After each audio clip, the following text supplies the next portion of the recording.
Olá, bom dia. Salmo 129.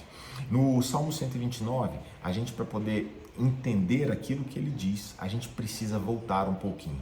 Voltar aqui apenas 3 salmos, para nós entendermos a partir do 126. Porque perceba o que ele vai dizendo ao longo do 126. Na verdade, poderíamos até voltar um pouco mais. Os últimos salmos, todos eles vão gerando algo em nós, vão construindo algo em nós e através de nós, para que nós possamos ver a vida de uma maneira diferente, para que nós possamos entender as promessas que o Senhor tem para nós.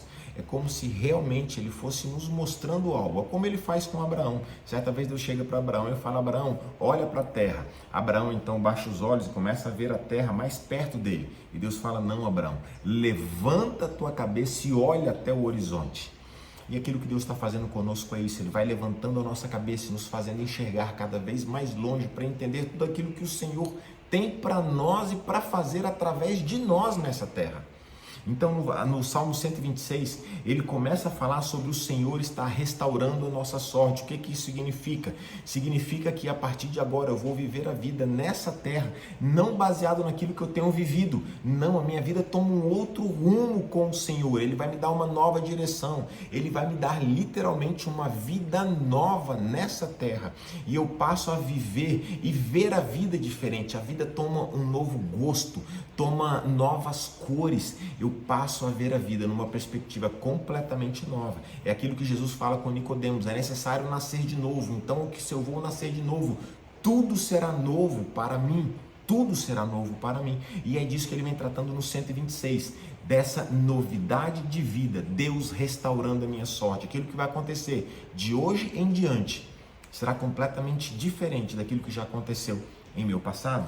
Salmo 127, e eu agora entendo por que vai ser diferente. Porque o 127 vai me explicar que a partir de agora já não sou mais eu vivendo nessa terra, mas é o Senhor vivendo junto comigo, através de mim, em mim nessa terra. E tudo aquilo que eu fizer agora será o resultado do meu relacionamento com o Senhor.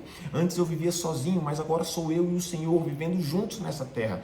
E a partir desse relacionamento com o Senhor, Ele vai cuidar da minha provisão, Ele será o meu provedor, Ele vai cuidar do meu pão, do meu mantimento dia após dia. Mais do que isso, Ele vai cuidar da minha casa, da minha família, dos meus. Mais do que isso, Ele vai cuidar dos meus filhos. É por isso que fala que os filhos são como flechas lançadas. É o Senhor dizendo que vai cuidar de todas as áreas na minha vida, até a minha próxima geração. Então esse foi o 127, agora entramos no 128. E no 128 ele traz os mesmos elementos do 127. Por quê? Porque ele agora quer me proteger e me guardar, e é por isso que ele vai me falar a respeito do temor do Senhor. O temor do Senhor é aquilo que vai me proteger diante de todas as promessas que o Senhor tem. Por que me proteger? Porque senão eu corro o sério risco de achar que agora que eu estou tendo essa nova vida, tudo aquilo que vier a me acontecer é por mérito meu. Fui eu quem consegui, fui eu quem fiz. Eu corro risco. Então o temor do Senhor vem para me proteger desse pensamento e me fazer entender que tudo aquilo que eu vou passar a viver nessa terra é por causa do Senhor vivendo em mim.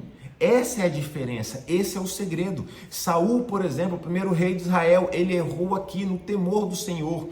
Então, como ele esquece o temor, ele já não vive mais no temor do Senhor, ele começa a fazer coisas que o Senhor não queria que ele fizesse. Por exemplo, ele como rei não poderia oferecer o sacrifício, somente o sacerdote poderia. Mas Saul perde o temor e ele pensa: bem, já que o sacerdote não está aqui para fazer, eu mesmo vou fazer o papel do sacerdote. Ele não poderia fazer, ele cometeu um grave erro. E o sacerdote Samuel, quando chega para ele, fala: Saul, você errou. Você acha que Deus não preferiria a tua obediência? Muito melhor é obedecer do que sacrificar.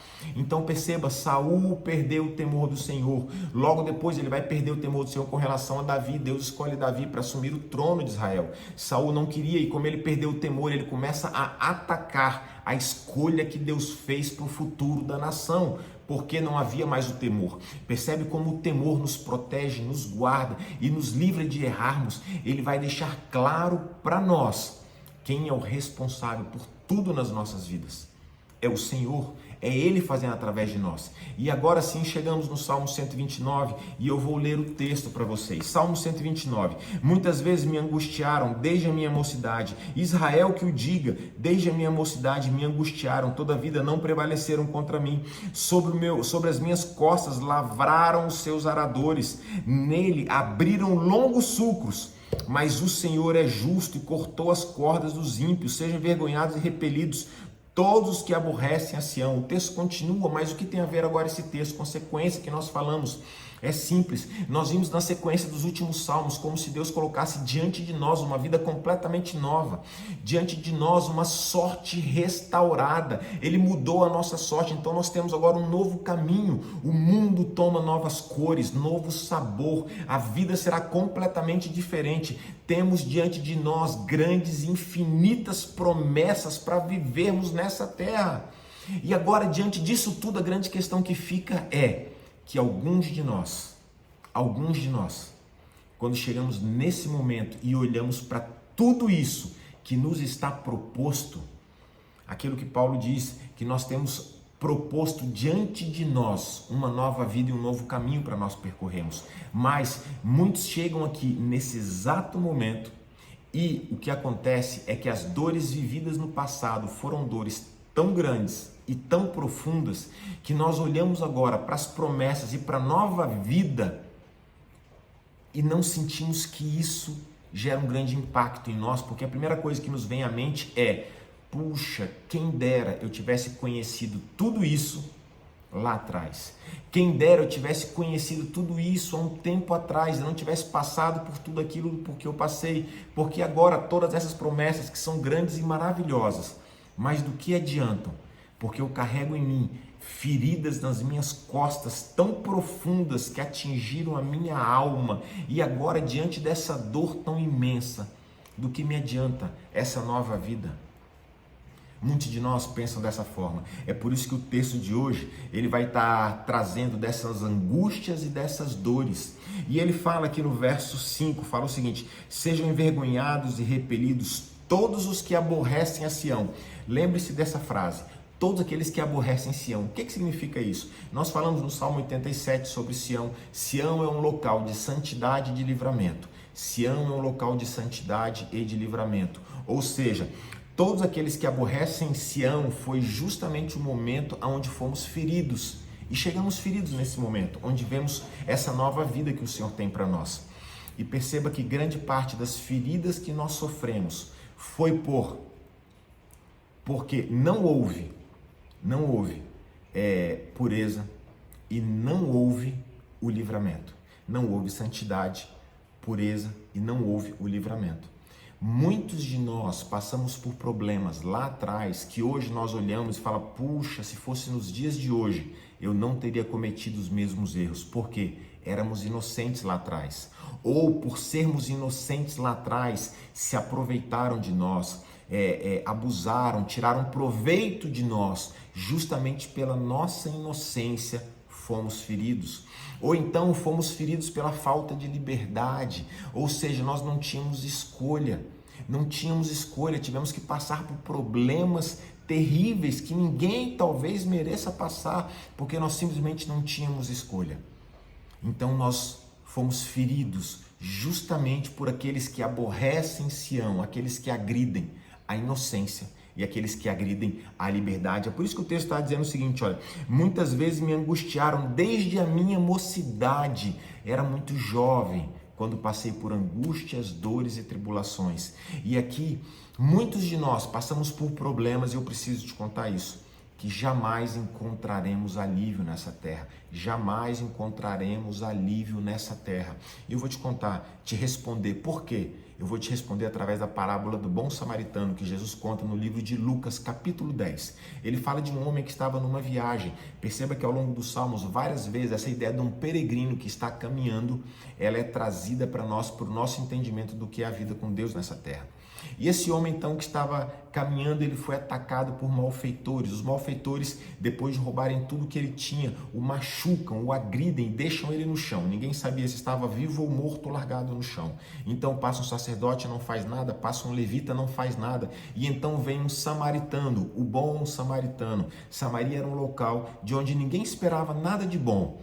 Mas foi dali que veio o bom samaritano. Muitas vezes nas nossas vidas é exatamente isso que vai acontecer. De lugares onde nós menos esperamos, virá o alívio para as nossas dores. Então esse bom samaritano, ele vem, pega o homem ferido no chão, cuida das feridas, cuida dos machucados, carrega o homem, coloca o homem sobre o seu próprio animal e caminha com o homem ferido até um local onde ele vai ser cuidado, onde vão protegê-lo, cuidar das feridas e vão tratar da recuperação deste homem.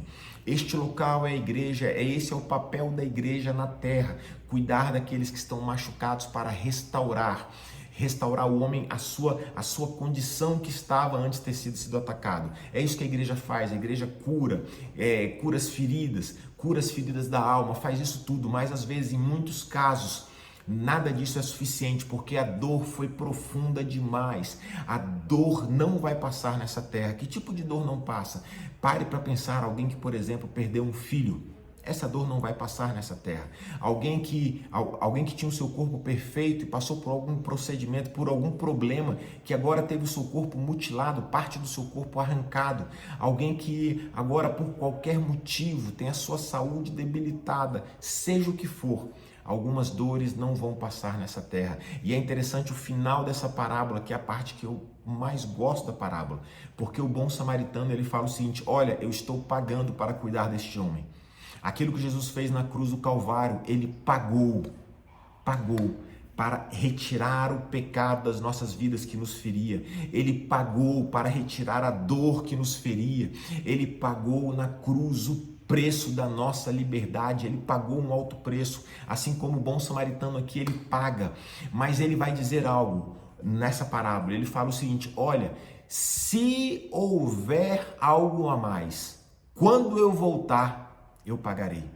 Se houver algo a mais, perceba que ele bota uma condicional. Se houver, por quê? Porque algumas pessoas passaram por problemas, dores, é verdade, mas no momento em que eles se convertem, agora eles têm todas as promessas diante deles, eles vão viver a vida plenamente e vão se esquecer de todas as dores do passado. A vida agora zera e começa tudo novo, e isso é maravilhoso que seja assim. Mas alguns de nós, a vida nunca mais pode ser restaurada porque a dor foi muito profunda, o golpe foi muito profundo. E então, nesses casos, ele está dizendo: se houver algo a mais, perceba que a dor a mais é uma possibilidade, alguns têm, outros não.